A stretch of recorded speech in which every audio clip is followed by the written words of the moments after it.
Thanks for tuning in, guys. Welcome to the Deeks channel here. The Montreal Canadiens have made what appears to be potentially their final signing of the summer season as they sign Jesse Ylonen to a one-year contract worth $775,000 for one season. That, of course, means that Kent Hughes now has tendered and signed each player that he tendered a qualifying offer to this summer season, including the likes of Raphael Harvey-Pinard, Alex Newhook, Jesse Ylonen, Lucas Kindata, Mitchell Stevens, and Nicolas Baudin. So what that means here on July 31st, and by the way, I got to give a happy birthday, a very special happy birthday shout out to my sister Tracy, probably a bigger Habs fan than me, if you can believe it. Happy birthday, Tracy. I love you, and just want to give you a special shout out. Yes, Ylonen, if you can believe it, actually played his first NHL game with the Montreal Canadiens in the lockdown season of 2020 and 2021.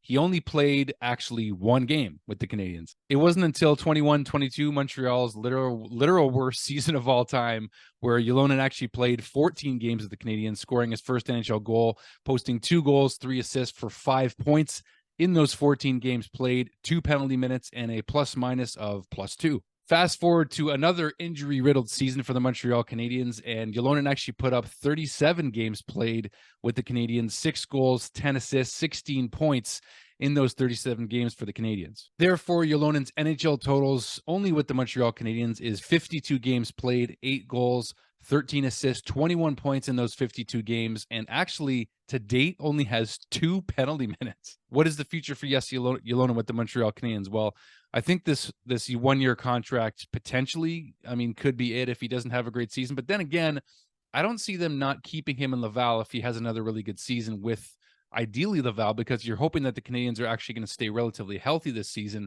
compete for a playoff spot after Christmas, like I've mentioned, and then have Ylonen help the Canadiens go for that Calder Cup with the Laval Rocket. It'd be pretty cool to see a player like Ylonen, who's made a pretty decent contribution, 120 games played at the pro level in the AHL, is no slouch. And so far, if you actually look at Ylonen's numbers with the Laval Rocket in 120 games played, he's got 34 goals and 51 assists in those 120 games, totaling 85 points in those 120 games. To me, those certainly are not bad numbers at the AHL level, and it seems like Ylonen is more comfortable, more confident at the AHL level. He's had pretty decent success, I would say, so far from an overall standpoint. He's contributed, and he's contributed notably, tangibly with the Laval Rocket. So I expect that he would be a significant part of a Laval Rocket playoff run this coming season, where you expect the Laval Rocket are going to be a lot better with a lot of the Habs prospects making their turn to pro. I'm looking forward to seeing how the Laval Rocket do from an overall standpoint, but I think Ylonen is slowly becoming one of those veteran players, like an Alex Belzile, for example, who is a long-serving captain of the Laval Rocket. I could see Ylonen actually having a pretty decent length career with the Laval Rocket, similar to Alex Belzile. I'm not sure in terms of numbers what he's going to put up, or if he's going to be more interested in taking a shot with another NHL club should the opportunity arise after being with the Canadiens, if the Canadiens don't see him as a full-time NHLer, which right now I still don't.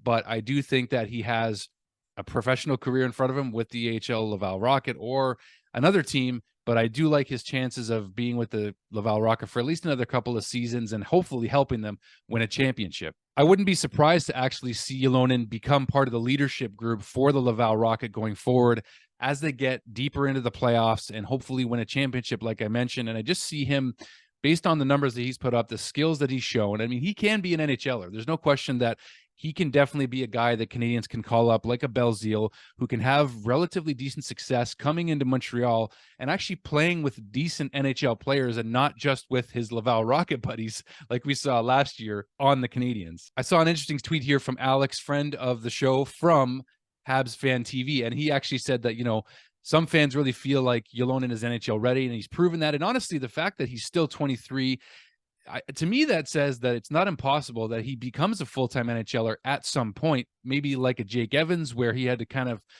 be a bit of a late bloomer and work his way into being a full-time NHLer. I don't know that he has the ceiling even that Jake Evans does. Jake has shown some pretty good hockey the last few seasons with the Canadiens. That being said, Ylonen's a right winger. He's 6'1". He's got some size. He's got some skill.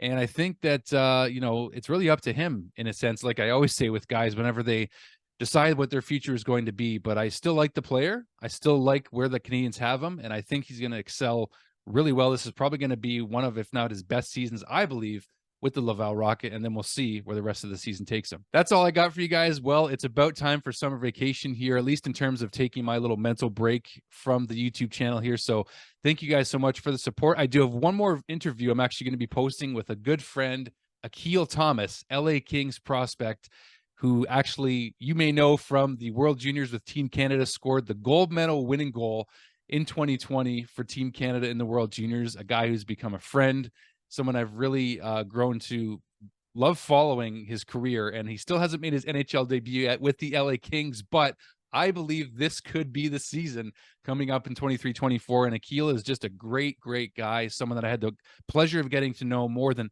any other player as part of the Niagara Ice Dogs since the Ice Dogs have been here. He's one of the most beloved Ice Dogs of all time here in Niagara, and I can't wait for the chance to talk to him here on this channel. Something different, talking to a non-Montreal prospect. That's going to be great, though, because you're going to love Akil. I hope you do, and I certainly can't wait to talk to him. So that'll probably be my last video for the summer, unless the Canadiens do something else of substance before, you know, training camp really takes off. So we'll see you guys soon, and all my best as I take a break shortly here. I'll post that interview with Akil, and that'll pretty much be it for me for a little while. So thank you guys. You know I love you. Thank you so much. We'll talk to you and see you guys real soon. Go Habs, go.